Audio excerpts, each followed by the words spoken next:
Welcome to another episode of Eberhart Outdoors. This one's going to be on late season hunting. Today is December 1st. I'm going to get in a tree with my saddle hunter suit. I've been wearing it now a couple weeks. It's absolutely phenomenal. I'm going to show it to you, show you all the perks. I will say this, you will have to have knee pads for long-term sits, and I suggest Tethrd knee pads. They're the best knee pads I've seen out there as far as a standalone knee pad. Yeah, you can go to Menards and Lowe's and Home Depot and buy Tommy Co's for $29.99 or whatever. They're cheaper. They're about half the price, but they're not nearly as good. They're not as small. They don't go on as quietly. They're not as easily adjustable, and they're more bulky.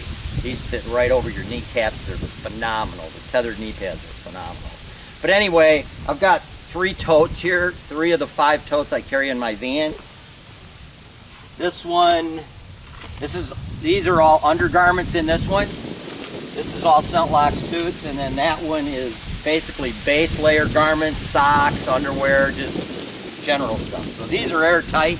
That one is not, because that's all stuff that pretty much goes against my skin. And anytime something's that low below your exterior ScentLok suit, it's kind of irrelevant as far as, you know, having a scent control to it. You know, you could get out of work and go hunting with your work clothes. As long as they're underneath your exterior ScentLok suit that's properly cared for, you will be fine. Then I also brought a new BE1 head cover, ScentLok head cover with drop-down face mask, as well as a beanie, because this is late season, and that BE1 head cover is got some insulation in it. It's for cold weather hunting. I'm going to start out with my saddle hunter suit. This suit has been way beyond my expectations, other than the knee pads. Everything else has been just awesome. I'm going to show the layering process. I'm going to show it in the tree as well, where I physically dress my upper body in the tree once on stand. And layering is an art form. You know, I can go through an entire season without breaking much of a sweat at all. Early season, it's a little bit of a struggle, but late season, these guys that wear these heavy, bulky exterior garments, and basically they walk out in the woods with what they're going to physically be hunting in, you're going to sweat. And once you get your base garments damp, you're going to get cold easier. Layering is a definite art form, and you always want to carry your layer garments in your backpack if you're going to go a big distance, so that you don't break a sweat and get your base garments damp from perspiration. I'm going to start with the saddle hunter pant. I'm going to show this in the tree when I'm physically hunting, but I'm going to go over what this has really quickly. Okay, it has 180 gram exterior fleece. Has 180 gram interior fleece lining. It has 100 grams of thinsulate insulation in the upper part of the pant, in the hip area. It's got 80 grams of thinsulate insulation in the legs. It has a polyurethane membrane, so this is windproof. It's damn near waterproof. Polyurethane membrane is a waterproof membrane, and it is actually in throughout the fabric. The only place you're ever going to get any leakage from this suit, or any windproof suit, the seams are not taped. So if you get a hard rain, yeah, it's going to leak a little bit in the seams, and you will get damp in the seam areas. But if it's just a light rain, a drizzle rain, you're not going to get wet. This has knee pads, which again, you need to wear knee pads over top of these, which is not an issue, and I'll show you in the tree. It has leg pockets. Right down here, zippered leg pockets. These are fleece lined. These are so dang warm. You can wear a lightweight pair of gloves and keep your hands in these pockets when it's 15, 20 degrees, and your hands will not get cold. You do not need a hand warmer in there. That is going to keep your hands warm. Also has front top pockets. There are no pockets in the back. Don't need them because you're sitting in a saddle. You can't have access to them anyway. Does have belt loops on it. This pull tab is badass. Basically, when you put these pants on, you just grab the tag end of this tab and pull it, and it tightens it up. And this does not loosen up. It stays tight right where you put it. It has a button top on the pant, and it has a 2-way zipper. This has a bigger perk than I thought. You know, I designed it in a saddle pant because it's a lot easier to zip up than it is to reach up and zip down. But there's another thing I found out about it that's a big deal for men, not women, but men. It has a rise in the back of the pant. This here is shallower than this back here. So as the pant comes around to the back, it rises, so it gives you more coverage in your waist, the back of your waist area, so you have less wind coming in, and also you're gonna have more of an overlap of your jacket and your pant. So I think that's about it on the pant. This stuff's all taken care of. That's why I'm handling it with ScentLok gloves on. Now this is the jacket. Same deal. Jacket has a polyurethane membrane in it, so it is labeled windproof, but it's pretty much waterproof. Has really awesome little short elastic cuffs. Short cuffs are all you need, just something to tighten it up at the wrist, because your gloves are going to go either underneath them or over top of them anyway to give you the scent control. So it's got 180 gram interior fleece, 180 gram exterior fleece. It has 100 grams of thin slit insulation in the body, 80 grams of thin slit in the arms. And again, it's got a membrane in it, so it's windproof. And that little bit, 80 grams in the arms, is enough to keep your arms warm. I had issues with my arms always getting cold because I'd wear vests as layering garments to keep the bulk out of my arms, but my arms would get cold because there was never any insulation in my arms. So this here keeps my arms nice and toasty warm. The collar is very short in the front. It's less than an inch tall right here. So there is no collar sticking up in your way. But it rises in the back 3 inches. So as it comes around the back, it goes under your ear so it doesn't interfere with your hearing, and it's high in the back, so you've got block that wind from coming down the back of your neck.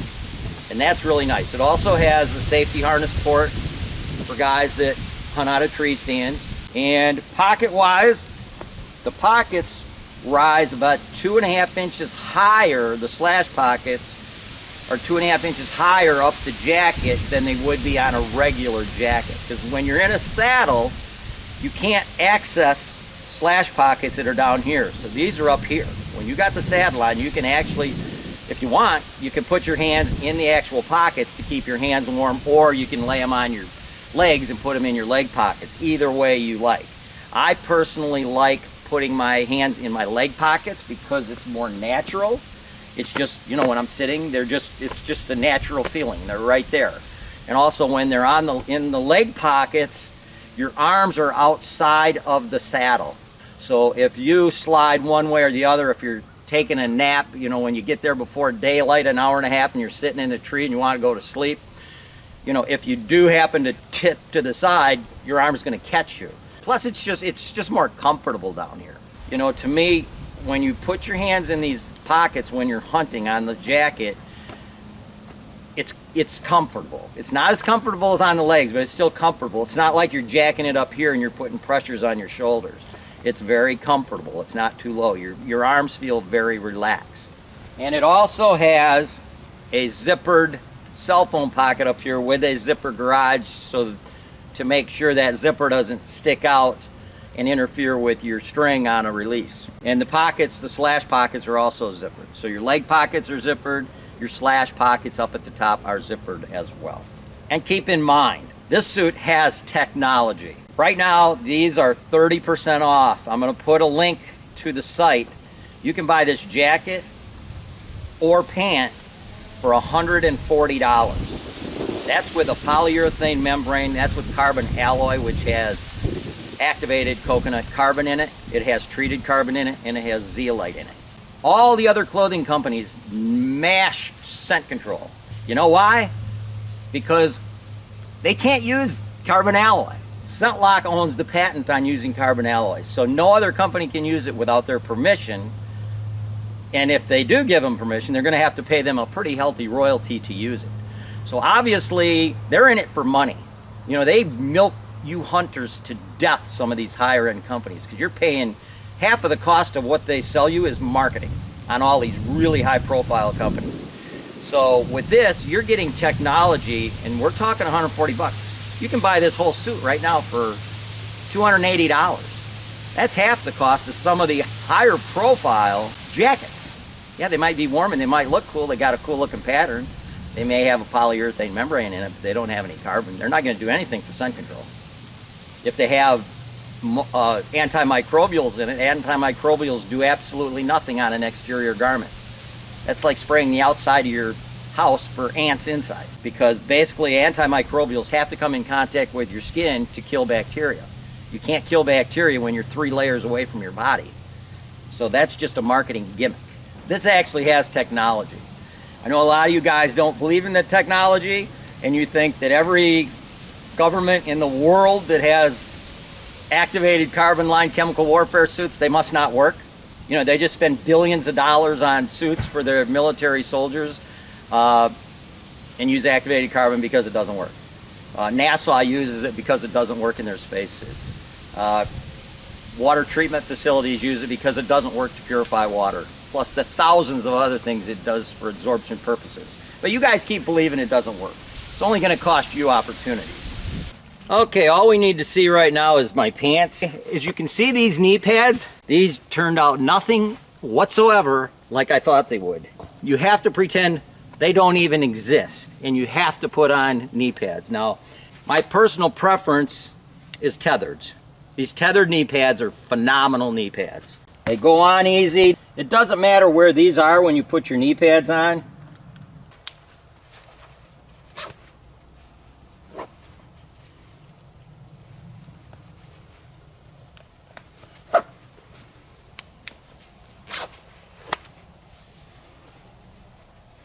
And this little strap that hangs off the top, as soon as you tighten up the bottom one, tightens that right up.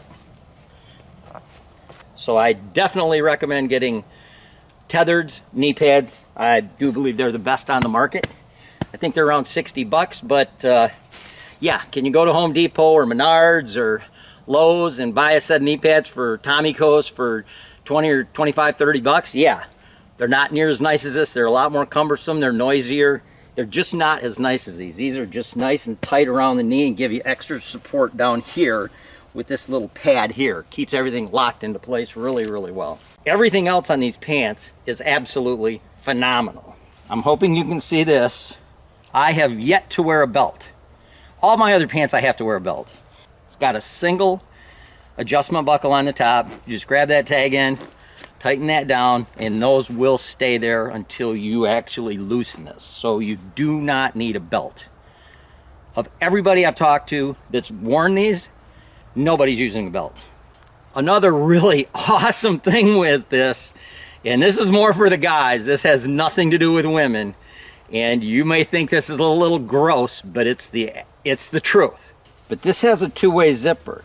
So when you take your penis out, and you got your zipper down, you know, like a normal pant, there's an excellent chance, there's a high probability that you're going to get hair in there, or you're possibly going to get the skin off your penis, and it's going to get hung up in that bottom zipper, and it's going to pinch you. I've had it happen many, many, many times over the years.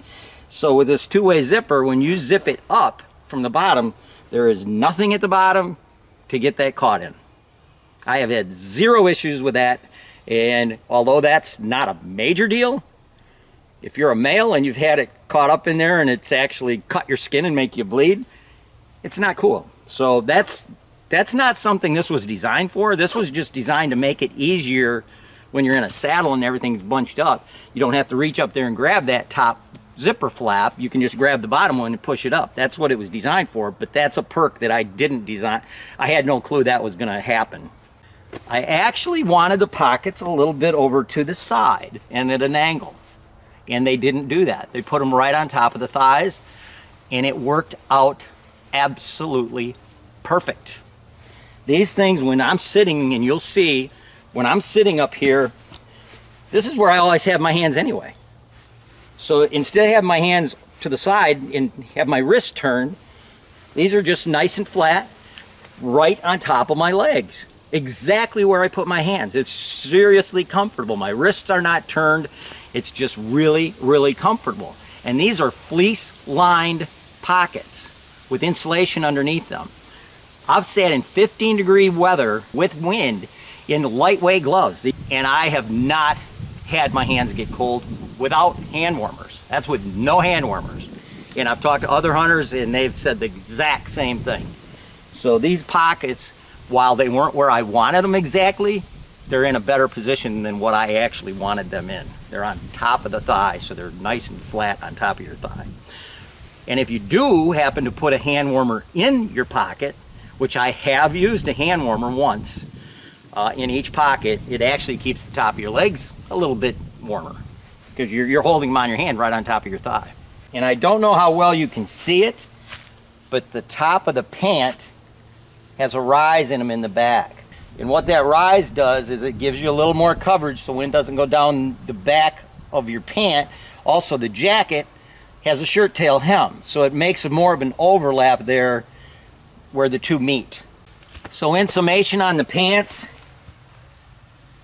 80 grams of thin slit in the legs, plus 180 gram fleece exterior, 180 gram fleece interior. Very warm, plenty enough to keep your legs warm.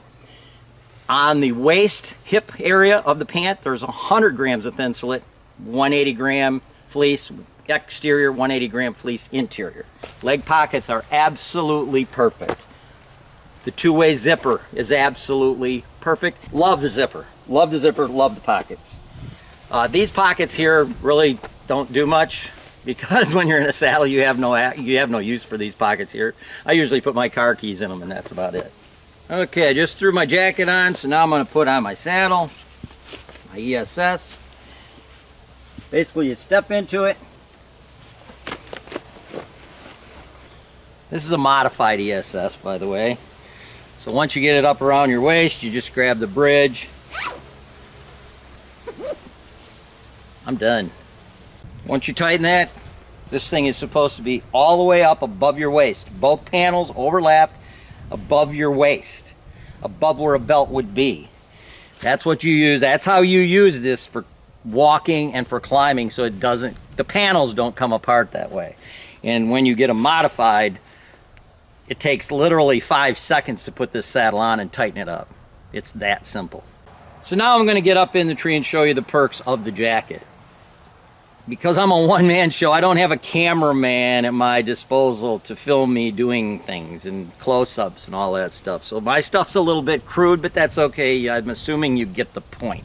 And for you guys that wear glasses, I get emails quite frequently. You know, you wear glasses, so, you know, what do you do when you're hunting? Do you wear contacts? Do you wear your glasses? How do you keep your glasses from getting fogged up when you're wearing a ScentLok face mask? Because your air goes up above your nose and fogs up your glasses. When I'm hunting and I'm shooting at a deer, I'm looking at a blurry pin on a blurry deer.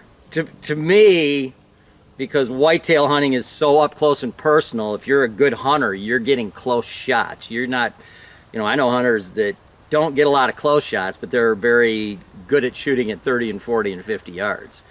That's not me. I have to have stuff in the 15 to 22 yard range. That's my wheelhouse. Having a little bit blur on my pin and a little bit blurry deer, as long as I can count points, I'm good.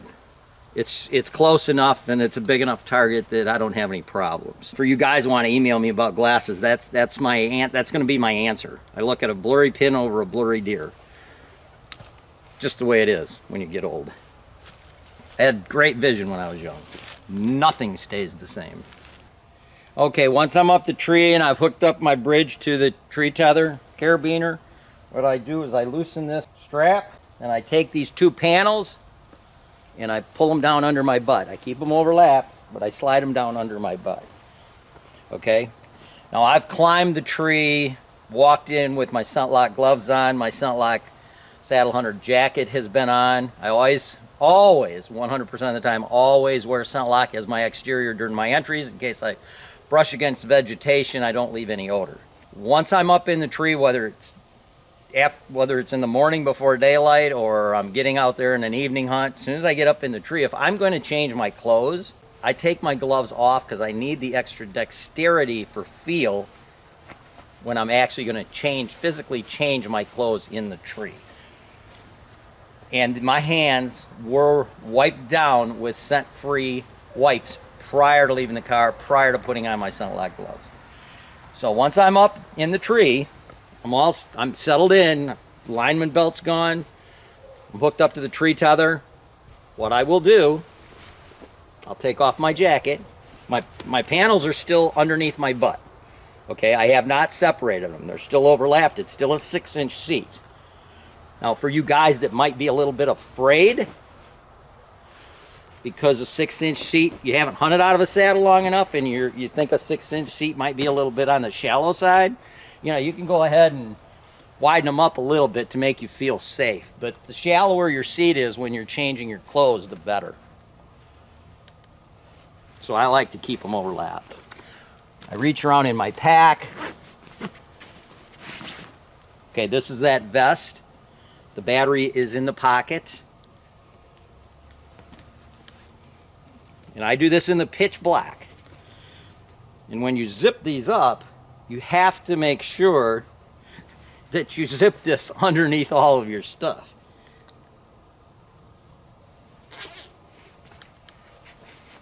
So there, I put on my vest. And you see there's no collar here, but it's got panels here for heat and panels in the back. So I put this on. Now this is for a really cold weather hunt. I'm going to have my heated vest over my 200 weight icebreaker merino wool.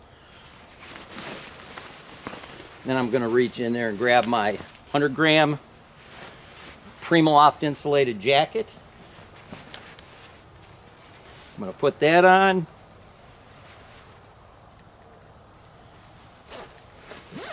Zip that up, and when I zipped this up, because this has a collar right now, until I cut this collar off, I turn that collar down inside.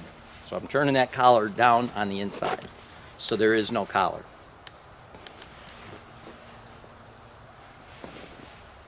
And once you get used to doing this, as you can tell, it's a pretty simple process.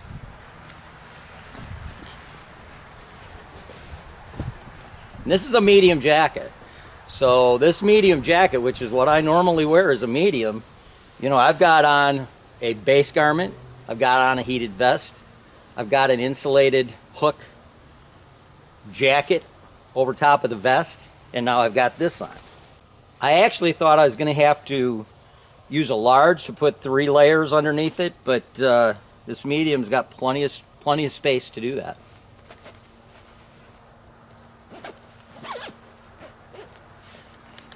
And as you can tell, this medium does not have a collar in the front. That was because I hate collars in the front. So once you've got that on, this is not the way I'm going to sit. This is going to be uncomfortable because everything's kind of draped over the edge of the saddle. So what I'm going to do is I'm going to grab the tree, lift up, or if it's a really big diameter tree, I'm going to grab this and lift my body weight up. And I'm going to reach down here and go to my inner layer, which is going to be the vest. I'm going to pull it down, and then I'm going to go to my next layer, which is going to be the hook jacket, and I'm going to pull that down. And then I'm going to go to my outer layer, my exterior saddle hunter jacket, and pull that down, and then I'm going to do the same thing over here. Reach up underneath there, grab the vest, grab the jacket, grab the exterior saddle hunter jacket, and then I reach down, I grab the outer panel of my ESS, reach around, pull it up, and then I widen the seat how I like it. Then I reach down here in front, and kind of as I lift my weight up a little bit, pull everything down tight.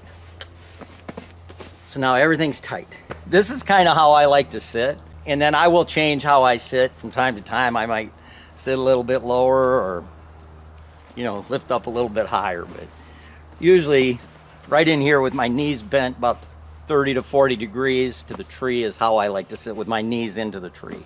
On a personal level, when you have your hands in your jacket pockets, your hands are this side of the saddle, all your saddle strapping.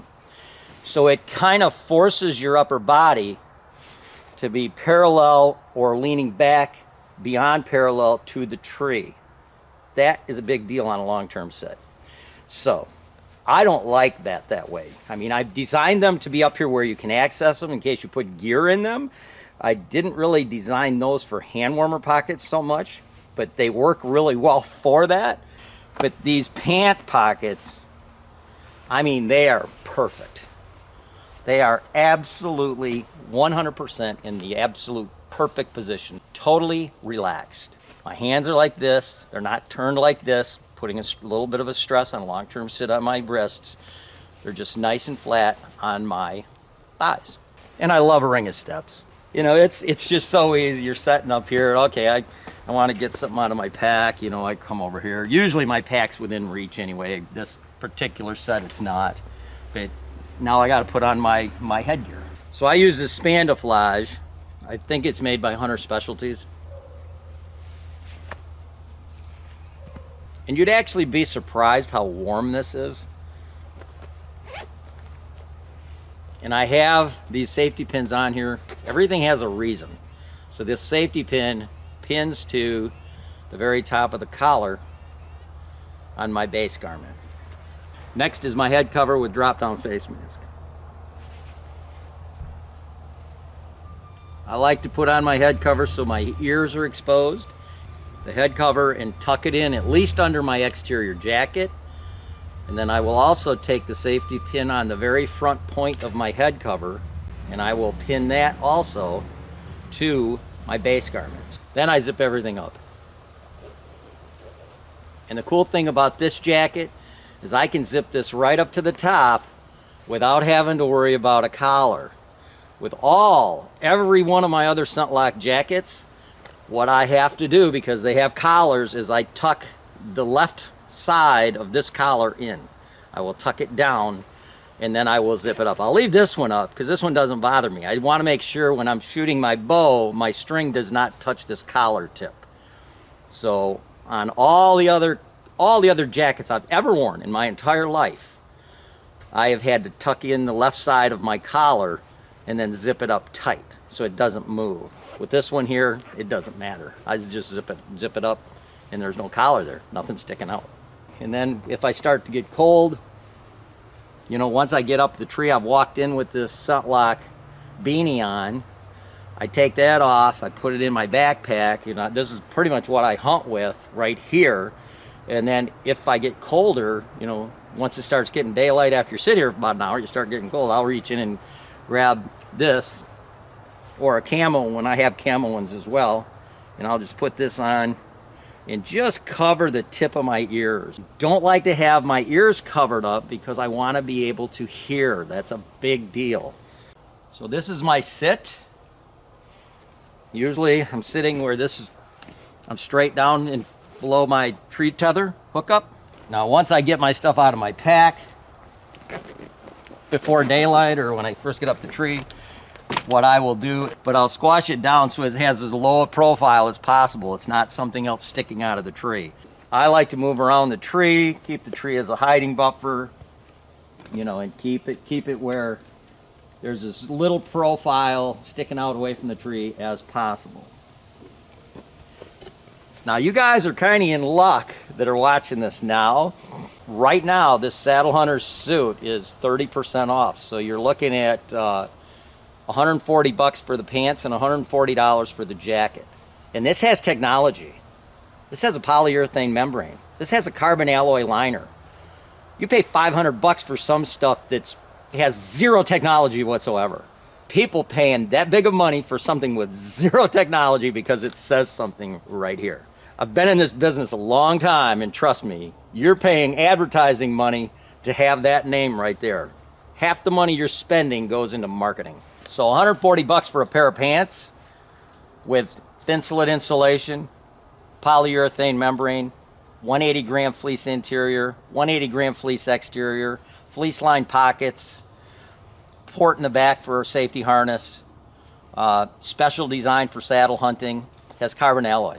It has activated coconut carbon, it has treated carbon, and it has zeolite in it.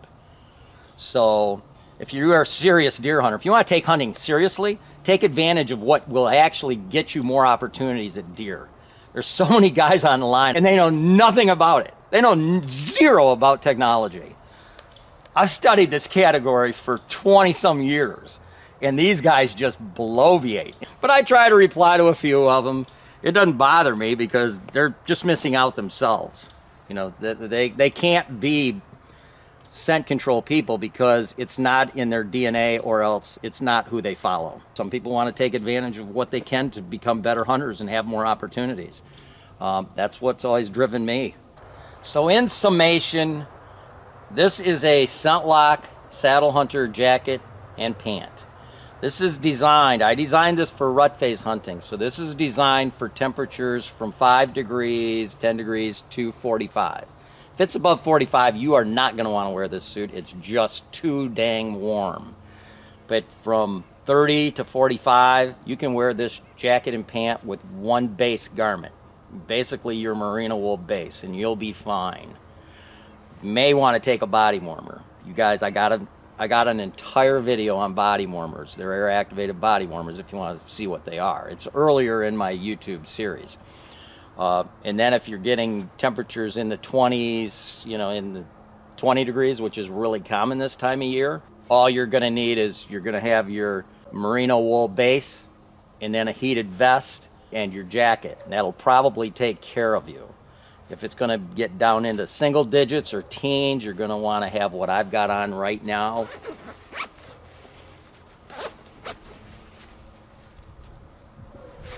I've got on my merino 200 weight base. I've got on a heated vest. I've got on this Hook 100 gram Primaloft layering garment. That's what I'm using it for.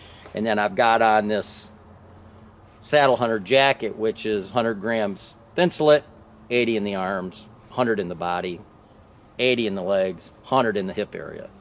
And you will stay toasty warm. So I don't know how many of you guys are hunting the late season. I'm definitely looking forward to it. I'm hoping to get to Ohio. Now that I'm getting ready to retire, I'll be able to do that every year. Don't forget, right now, I don't know how long they're going to run it. Today's December 1st. Right now there's a 30% discount. That's a pretty big discount. You can get an entire suit for $280. If interested, the links to many of the podcasts I've been on, or for information about my 2-day whitetail workshops that take place in March and April, please visit my website at deer-john.net.